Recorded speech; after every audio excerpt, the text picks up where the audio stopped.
श्रीमद कुंज विहारणे नमः। श्री स्वामी हरिदास विजयतेतराम, श्री युगल सरकार, सदगुरुदेव और आप सभी रसिक भक्तवृंदों के श्री चरणों में दास का साष्टांग दंडवत प्रणाम। आज श्रीमद् भागवत महापुराण के अष्टम स्कंद के अंतर्गत 18वां अध्याय वामन भगवान का प्रकट होकर राजा बलि की यज्ञशाला में पधारना। श्री सुखदेव जी कहते हैं, परीक्षित, इस प्रकार जब ब्रह्मा जी ने भगवान की शक्ति और लीला की स्तुति की, तब जन्म मृत्यु रहित भगवान अदिति के सामने प्रकट हुए। भगवान के 4 भुजाएं थीं, उनमें वे शंख, गदा, कमल और चक्र धारण किए हुए थे। कमल के समान कोमल और बड़े बड़े नेत्र थे। पीतांबर शोभायमान हो रहा था। विशुद्ध श्याम वर्ण का शरीर था। मकराकृत कुंडलों की कांति से मुख कमल की शोभा और भी उल्लसित हो रही थी। वक्ष स्थल पर श्री वत्स का चिन्ह, हाथों में कंगन और भुजाओं में बाजूबंद, सिर पर किरीट और कमर में करधनी की लड़ियां और श्री चरणों में सुंदर नूपुर जगमगा रहे थे। भगवान गले में अपनी स्वरूपभूत वनमाला धारण किए हुए थे, जिसके चारों ओर झुंड के झुंड भंवरे गुंजार कर रहे थे। उनके कंठ में कौस्तुभ मणि सुशोभित थी। भगवान की अंग कांति से प्रजापति कश्यप जी के घर का अंधकार नष्ट हो गया। उस समय दिशाएं निर्मल हो गईं। नदी और सरोवर का जल स्वच्छ हो गया। प्रजा के हृदय में आनंद की बाढ़ आ गई। सब ऋतुएं एक साथ अपना अपना गुण प्रकट करने लगी। स्वर्गलोक, अंतरिक्ष, पृथ्वी, देवता, गौ, द्विज और पर्वत, इन सब के हृदय में हर्ष का संचार हो गया। परीक्षित, जिस समय भगवान ने जन्म ग्रहण किया, उस समय चंद्रमा श्रवण नक्षत्र पर थे। भाद्रपद मास के शुक्ल पक्ष की श्रवण नक्षत्र वाली द्वादशी थी। अभिजीत मुहूर्त में भगवान का जन्म हुआ था। सभी नक्षत्र और तारे भगवान के जन्म को मंगलमय सूचित कर रहे थे। परीक्षित, जिस तिथि में भगवान का जन्म हुआ था, उसे विजया द्वादशी कहते हैं। जन्म के समय सूर्य आकाश के मध्य भाग में स्थित थे। भगवान के अवतार के समय शंख, ढोल, मृदंग, डफ और नगाड़े आदि बाजे बजने लगे।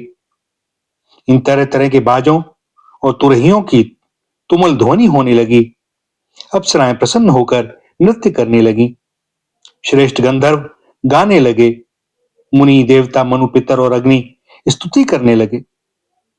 सिद्ध, विद्याधर, किमपुरुष, किन्नर, चारण, यक्ष, राक्षस, पक्षी, मुख्य मुख्य नागगण और देवताओं के अनुचर नाचने, गाने एवं भूरी भूरी प्रशंसा करने लगे तथा उन लोगों ने अदिति के आश्रम को पुष्पों की वर्षा से ढक दिया। जब अदिति ने अपने गर्भ से प्रकट हुए परम पुरुष परमात्मा को देखा, तो वह अत्यंत आश्चर्यचकित और परमानंदित हो गई। प्रजापति कश्यप जी भी भगवान को अपनी योग माया से शरीर धारण किए हुए देखकर विस्मित हो गए और कहने लगे, जय हो, जय हो। परीक्षित, भगवान स्वयं अव्यक्त एवं चित स्वरूप हैं। उन्होंने जो परम कांति में आभूषण एवं आयुधों से युक्त वह शरीर ग्रहण किया था, उसी शरीर से कश्यप और अदिति के देखते देखते वामन ब्रह्मचारी का रूप धारण कर लिया। ठीक वैसे ही जैसे नट अपना वेश बदल ले। क्यों ना हो, भगवान की लीला तो अद्भुत है ही। भगवान को वामन ब्रह्मचारी के रूप में देखकर महर्षियों को बड़ा आनंद हुआ। उन लोगों ने कश्यप प्रजापति को आगे करके उनके जात कर्म आदि संस्कार करवाए। जब उनका उपनयन संस्कार होने लगा, तब गायत्री के अधिष्ठात्र देवता स्वयं सविता ने उन्हें गायत्री का उपदेश किया। देवगुरु बृहस्पति जी ने यज्ञोपवीत और कश्यप ने मेखला दी। पृथ्वी ने कृष्ण मृग का चर्म, वन के स्वामी चंद्रमा ने दंड, माता अदिति ने कौपीन और कटिवस्त्र एवं आकाश के अभिमानी देवता ने वामन वेशधारी भगवान को छत्र दिया। परीक्षित, अविनाशी प्रभु को ब्रह्मा जी ने कमंडलू, सप्त ऋषियों ने कुश और सरस्वती ने रुद्राक्ष की माला समर्पित की। इस रीति से जब वामन भगवान का उपनयन संस्कार हुआ, तब यक्षराज कुबेर ने उनको भिक्षा का पात्र और सती शिरोमणि जगत जननी स्वयं भगवती उमा ने भिक्षा दी। इस प्रकार जब सब लोगों ने वटु वेशधारी भगवान का सम्मान किया, तब वे ब्रह्मर्षियों से भरी हुई सभा में अपने ब्रह्म तेज के कारण अत्यंत शोभायमान हुए। इसके बाद भगवान ने स्थापित और प्रज्वलित अग्नि का कुशों से परिसमूहन और परिस्तरण करके पूजा की और समिधाओं से हवन किया। परीक्षित, उसी समय भगवान ने सुना कि सब प्रकार की सामग्रियों से संपन्न यशस्वी बलि भृगुवंशी ब्राह्मणों के आदेश के अनुसार बहुत से अश्वमेध यज्ञ कर रहे हैं। तब उन्होंने वहां के लिए यात्रा की। भगवान समस्त शक्तियों से युक्त हैं। उनके चलने के समय उनके भार से पृथ्वी पग पग पर झुकने लगी। नर्मदा नदी के उत्तर तट पर भृगु कच्छ नाम का एक बड़ा सुंदर स्थान है। वहीं बलि के भृगुवंशी ऋत्विज श्रेष्ठ यज्ञ का अनुष्ठान करा रहे थे। उन लोगों ने दूर से ही वामन भगवान को देखा तो उन्हें ऐसा जान पड़ा मानो साक्षात सूर्यदेव का उदय हो रहा हो। परीक्षित, वामन भगवान के तेज से ऋत्विज, यजमान और सदस्य सबके सब निस्तेज हो गए। वे लोग सोचने लगे कि कहीं यज्ञ देखने के लिए सूर्य, अग्नि अथवा सनत कुमार ही तो नहीं आ रहे हैं। भृगु के पुत्र शुक्राचार्य आदि अपने शिष्यों के साथ इसी प्रकार अनेकों कल्पनाएं कर रहे थे। उसी समय हाथ में छत्र, दंड और जल से भरा कमंडलू लिए हुए वामन भगवान ने अश्वमेध यज्ञ के मंडप में प्रवेश किया। वे कमर में मूंज की मेखला और गले में यज्ञोपवीत धारण किए हुए थे। बगल में मृग चर्म था और सिर पर जटा थी। इसी प्रकार बौने ब्राह्मण के वेश में अपनी माया से ब्रह्मचारी बने हुए भगवान ने जब उनके यज्ञ मंडप में प्रवेश किया, तब भृगुवंशी ब्राह्मण उन्हें देखकर अपने शिष्यों के साथ उनके तेज से प्रभावित एवं निष्प्रभ हो गए। वे सबके सब अग्नियों के साथ उठ खड़े हुए और उन्होंने वामन भगवान का स्वागत सत्कार किया। भगवान के लघु रूप के अनुरूप सारे अंग छोटे छोटे बड़े ही मनोरम एवं दर्शनीय थे। उन्हें देखकर बलि को बड़ा आनंद हुआ और उन्होंने वामन भगवान को एक उत्तम आसन दिया। वे स्वागत वाणी से उनका अभिनंदन करके पांव पखारे और संग रहित महापुरुष को भी अत्यंत मनोहर लगने वाले वामन भगवान की पूजा की। भगवान के चरण कमलों का धोवन परम मंगलमय है। उससे जीवों के सारे पाप ताप धुल जाते हैं। स्वयं देवादिदेव चंद्रमौली भगवान शंकर ने अत्यंत भक्ति भाव से उसे अपने सिर पर धारण किया था। आज वही चरणामृत धर्म के मर्मज्ञ राजा बलि को प्राप्त हुआ। उन्होंने बड़े प्रेम से उसे अपने मस्तक पर रखा। बलि ने कहा, ब्राह्मण कुमार, आप भले पधारे। आपको मैं नमस्कार करता हूं। आज्ञा कीजिए, मैं आपकी क्या सेवा करूं? आर्य, ऐसा जान पड़ता है कि बड़े बड़े ब्रह्मर्षियों की तपस्या ही स्वयं मूर्तिमान होकर मेरे सामने आई है। आज आप मेरे घर पधारे, इससे मेरे पितर तृप्त हो गए। आज मेरा वंश पवित्र हो गया। आज मेरा यह यज्ञ सफल हो गया। ब्राह्मण कुमार, आपके पांव पखारने से मेरे सारे पाप धुल गए और विधि पूर्वक यज्ञ करने से, अग्नि में आहुति डालने से जो फल मिलता वह अनायास ही मिल गया। आपके नन्हे नन्हे चरणों और इनके धोवन से पृथ्वी पवित्र हो गई। ब्राह्मण कुमार, ऐसा जान पड़ता है कि आप कुछ चाहते हैं।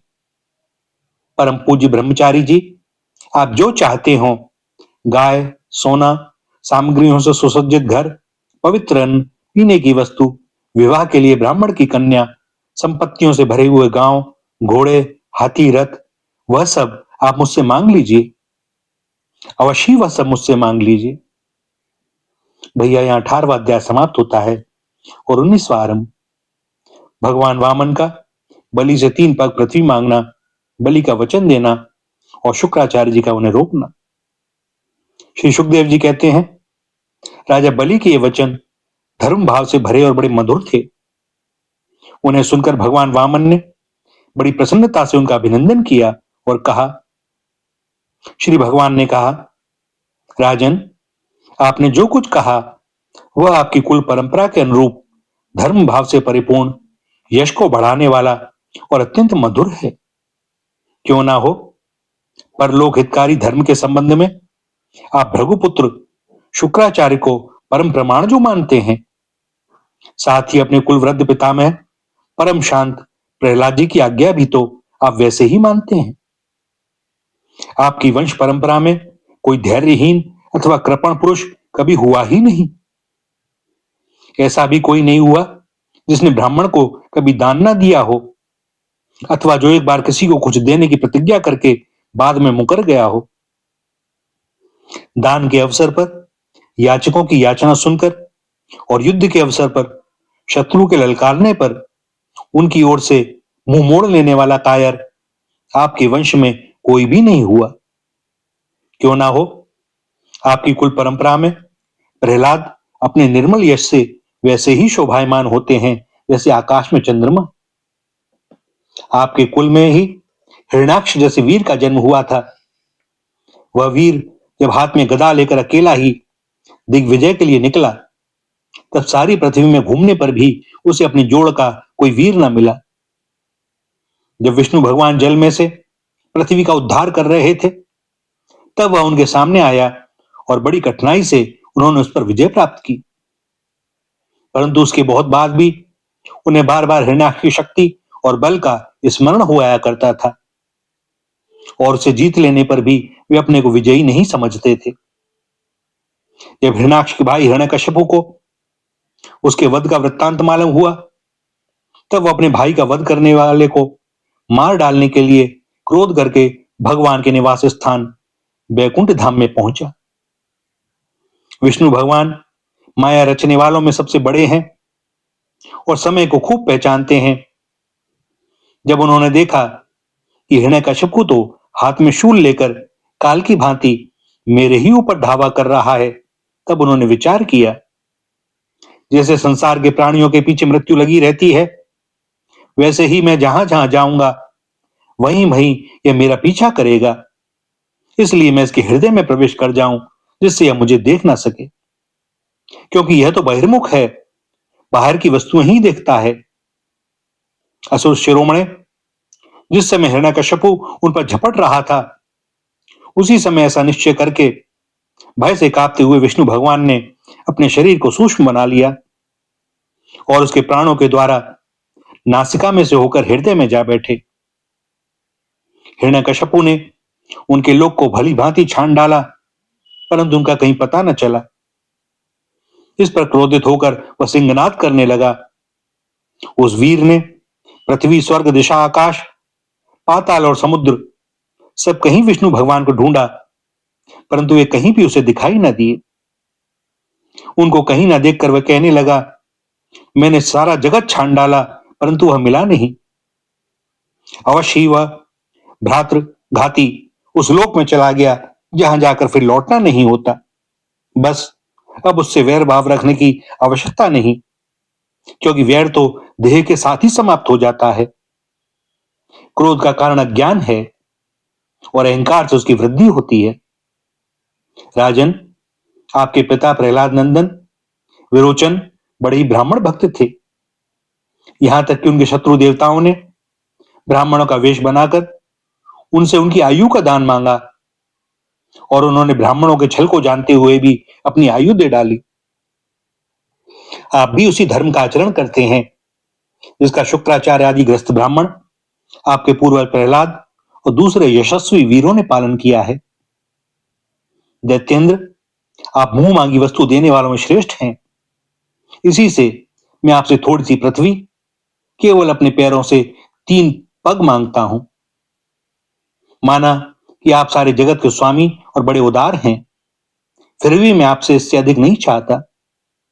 विद्वान पुरुष को केवल अपनी आवश्यकता के अनुसार ही दान स्वीकार करना चाहिए। इससे वह प्रतिग्रह जन्य पाप से बच जाता है। राजा बलि ने कहा, ब्राह्मण कुमार, तुम्हारी बातें तो वृद्धों जैसी हैं, परंतु तुम्हारी बुद्धि अभी बच्चों की सी ही है।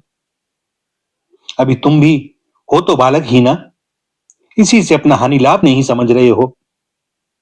मैं तीनों लोगों का एकमात्र अधिपति हूं और दीप का दीप दे सकता हूं। जो मुझे अपनी वाणी से प्रसन्न कर ले और मुझसे केवल 3 डग भूमि मांगे, वह भी क्या बुद्धिमान कहा जा सकता है? ब्रह्मचारी जी, जो एक बार कुछ मांगने के लिए मेरे पास आ गया, उसे फिर कभी किसी से कुछ मांगने की आवश्यकता नहीं पड़नी चाहिए। अतः अपनी जीविका चलाने के लिए तुम्हें जितनी भूमि की आवश्यकता हो उतनी मुझसे मांग लो। श्री भगवान ने कहा, राजन, संसार के सबके सब प्यारे विषय एक मनुष्य की कामनाओं को भी पूर्ण करने में समर्थ नहीं है, यदि वह अपनी इंद्रियों को वश में रखने वाला संतोषी न हो। जो 3 पग भूमि से संतोष नहीं कर लेता, उसे 9 वर्षों से युक्त एक दीप भी दे दिया जाए तो भी वह संतुष्ट नहीं हो सकता, क्योंकि उसके मन में 7 दीप पाने की इच्छा बनी ही रहेगी। मैंने सुना है कि पृथु गए आदि नरेश 7 दीपों के अधिपति थे, परंतु उतने धन और भोग की सामग्रियों के मिलने पर भी वे तृष्णा का पार न पा सके। जो कुछ प्रारब्ध से मिल जाए उसी से संतुष्ट हो रहने वाला पुरुष अपना जीवन सुख से व्यतीत करता है, परंतु अपनी इंद्रियों को वश में रखने वाला तीनों लोगों का राज्य पाने पर भी दुखी ही रहता है, क्योंकि उसके हृदय में असंतोष की आग धधकती रहती है। धन और भोगों से संतोष न होना ही जीव के जन्म मृत्यु के चक्कर में गिरने का कारण है, तथा जो कुछ प्राप्त हो जाए उसी में संतोष कर लेना मुक्ति का कारण है। जो ब्राह्मण स्वयं प्राप्त वस्तु से ही संतुष्ट हो रहता है, उसके तेज की वृद्धि होती है। उसके संतोषी हो जाने पर उसका तेज वैसे ही शांत हो जाता है जैसे जल से अग्नि। इसमें संदेह नहीं कि आप मुंह मांगी वस्तु देने वालों में शिरोमणि हैं, इसलिए मैं आपसे केवल 3 पग भूमि ही मांगता हूं। इतने से ही मेरा काम बन जाएगा। धन उतना ही संग्रह करना चाहिए जितने की आवश्यकता हो। श्री सुखदेव जी कहते हैं, भगवान के इस प्रकार कहने पर राजा बलि हंस पड़े। उन्होंने कहा, अच्छी बात है, जितनी तुम्हारी इच्छा हो उतनी ही ले लो। यूं कहकर बावन भगवान को 3 पग पृथ्वी का संकल्प करने के लिए उन्होंने जल पात्र उठाया। शुक्राचार्य जी सब कुछ जानते थे, उनसे भगवान की यह लीला भी छिपी नहीं थी। उन्होंने राजा बलि को पृथ्वी देने के लिए तैयार देखकर उनसे कहा। शुक्राचार्य जी ने कहा, विरोचन कुमार, ये स्वयं अविनाशी भगवान विष्णु हैं। देवताओं का काम बनाने के लिए कश्यप की पत्नी अदिति के गर्भ से अवतीर्ण हुए हैं। तुमने यह अनर्थ न जानकर कि ये मेरा सब कुछ छीन लेंगे, इन्हें दान देने की प्रतिज्ञा कर ली है। यह तो दैत्यों पर बहुत बड़ा अन्याय होने जा रहा है, इसे मैं ठीक नहीं समझता। स्वयं भगवान ही अपनी योग माया से यह ब्रह्मचारी बनकर बैठे हुए हैं। ये तुम्हारा राज्य, ऐश्वर्य, लक्ष्मी, तेज और विश्वविख्यात कीर्ति सब कुछ तुमसे छीनकर इंद्र को दे देंगे। ये विश्व रूप हैं, 3 पग में ही ये सारे लोगों को नाप लेंगे। मूर्ख, जब तुम अपना सर्वस्व ही विष्णु को दे डालोगे तो तुम्हारा जीवन निर्वाह कैसे होगा? ये विश्वव्यापक भगवान एक पग में पृथ्वी और दूसरे पग में स्वर्ग को नाप लेंगे। इनके विशाल शरीर से आकाश भर जाएगा, तब इनका तीसरा पग कहां जाएगा? तुम उसे पूरा न कर सकोगे। ऐसी दशा में मैं समझता हूं कि प्रतिज्ञा करके पूरा न कर पाने के कारण तुम्हें नरक में ही जाना पड़ेगा, क्योंकि तुम अपनी की हुई प्रतिज्ञा को पूर्ण करने में सर्वथा असमर्थ हो जाओगे। विद्वान पुरुष उस दान की प्रशंसा नहीं करते जिसके बाद जीवन निर्वाह के लिए कुछ बचे ही नहीं। जिसका जीवन निर्वाह ठीक ठीक चलता है वही संसार में दान, यज्ञ, तप और परोपकार के कर्म कर सकता है। जो मनुष्य अपने धन को 5 भागों में बांट देता है, कुछ धर्म के लिए, कुछ यश के लिए, कुछ धन की अभिवृद्धि के लिए, कुछ भोगों के लिए और कुछ अपने स्वजनों के लिए, वही इस लोक और परलोक दोनों में ही सुख पाता है। असुर शिरोमणि, यदि तुम्हें अपनी प्रतिज्ञा टूट जाने की चिंता हो तो मैं तुम्हें इस विषय में कुछ ऋग्वेद की श्रुतियों का आशय सुनाता हूं, तुम सुनो। श्रुति कहती है, किसी को कुछ देने की बात स्वीकार कर लेना सत्य है और नकार जाना अर्थात अस्वीकार कर देना असत्य है। यह शरीर एक वृक्ष है और सत्य इसका फल फूल है, परंतु यदि वृक्ष ही ना रहे तो फल फूल कैसे रह सकते हैं? क्योंकि नकार जाना, अपनी वस्तु दूसरे को न देना, दूसरे शब्दों में अपना संग्रह बचाए रखना, यही शरीर रूप वृक्ष का मूल है। जैसे जड़ न रहने पर वृक्ष सूखकर थोड़े ही दिनों में गिर जाता है, उसी प्रकार यदि धन देने से स्वीकार न किया जाए तो यह जीवन सूख जाता है, इसमें संदेह नहीं। हां, मैं दूंगा, यह वाक्य ही धन को दूर हटा देता है, इसलिए इसका उच्चारण ही अपूर्ण अर्थात धन से खाली कर देने वाला है। यही कारण है कि जो पुरुष हां मैं दूंगा ऐसा कहता है वह धन से खाली हो जाता है। जो याचक को सब कुछ देना स्वीकार कर लेता है वह अपने लिए भोग की कोई सामग्री नहीं रख सकता। इसके विपरीत मैं नहीं दूंगा, यह जो अस्वीकारात्मक असत्य है वह अपने धन को सुरक्षित रखने तथा पूर्ण करने वाला है, परंतु ऐसा सब समय नहीं करना चाहिए। जो सबसे सभी वस्तुओं के लिए नहीं करता रहता उसकी अपकीर्ति हो जाती है, वह तो जीवित रहने पर भी मृतक के समान ही है। स्त्रियों को प्रसन्न करने के लिए हास परिहास में, विवाह में, कन्या आदि की प्रशंसा करते समय, अपनी जीविका की रक्षा के लिए, प्राण संकट उपस्थित होने पर, गौ और ब्राह्मण के हित के लिए तथा किसी को मृत्यु से बचाने के लिए असत्य भाषण भी उतना निंदनीय नहीं है। भैया यहाँ 8वें स्कंद का 19वां अध्याय समाप्त होता है और दास को अनुमति दें आज के लिए वाणी को विराम देने की। आगे जैसी उनकी जो इच्छा। श्री राधा, श्री राधा, श्री राधा।